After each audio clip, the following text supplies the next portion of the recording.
तर बीड जिल्ह्याला नवा मराठा नेता मिळालेला आहे का अशी चर्चा राजकीय वर्तुळात सुरू आहे। तिकडे बीडच्या मस्साजोगचे सरपंच संतोष देशमुख हत्या प्रकरण सध्या चर्चेत असताना भाजपचे आमदार सुरेश धस यांनी या प्रकरणासोबत बीडमधली गुन्हेगारी, बंदूकबाजी, पिस्तूलबाजी या सगळ्यावर सुद्धा आवाज उठवायला सुरुवात केली। त्यामुळे बीडमध्ये कायदा आणि सुव्यवस्था बिघडल्याचा आरोप करत बीडचं पालकमंत्रीपद थेट मुख्यमंत्री देवेंद्र फडणवीसांनी घ्यावं अशी मागणी सुरेश धस यांनी केली। देवेंद्र फडणवीसांनी बीडचं पालकमंत्री व्हावं। मी तर आजही म्हणतो, हे जे सगळं जंगल राज झालेलं आहे हे साफ होण्यासाठी या राज्याचे मुख्यमंत्री हेच आमच्या बीडचे पालकमंत्री पाहिजे।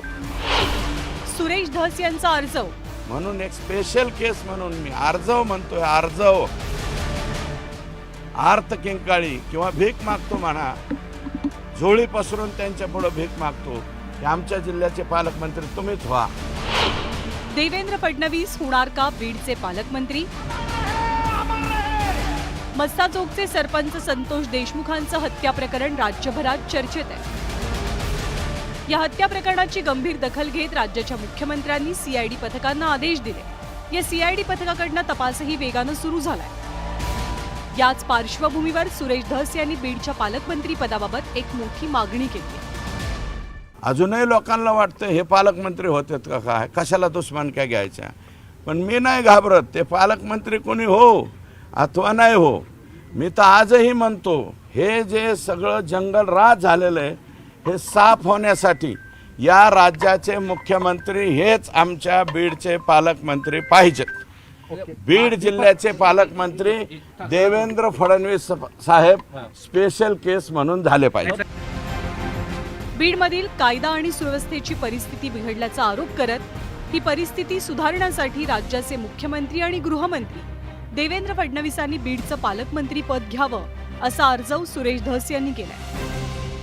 जिल्ह्यामध्ये कायदा व सुव्यवस्था राहिलेलाच नाहीये म्हणून एक स्पेशल केस म्हणून मी आर्जव म्हणतोय। आर्जव आर्त किंकाळी किंवा भीक मागतो म्हणा, झोळी पसरून त्यांच्या पुढे भीक मागतो की आमच्या जिल्ह्याचे पालकमंत्री तुम्हीच व्हा, नका देऊ दुसरीकडं।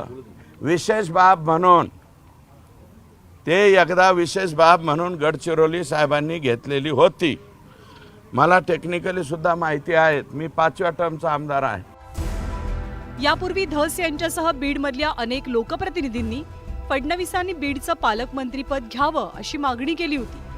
त्याविषयी देवेंद्र फडणवीसांनी प्रतिक्रिया सुद्धा दिलेली। पालकमंत्र्याच्या संदर्भात आमचे अध्यक्ष चंद्रशेखर बावनकुळे हे इतर दोन्ही पक्षांसोबत बसून कुठे कोण पालकमंत्री असेल याचा निर्णय करतील।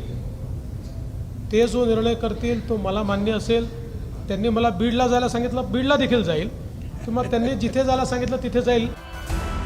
बीडमधली ढासळलेली कायदा सुव्यवस्था रुळावरती आणण्यासाठी आणि कायद्याचा दबदबा कायम राहण्यासाठी राज्याचे मुख्यमंत्री आणि गृहमंत्री देवेंद्र फडणवीस बीडचं पालकमंत्रीपद स्वीकारणार का याची उत्सुकता आहे। Bureau report, news 18 Lokmat.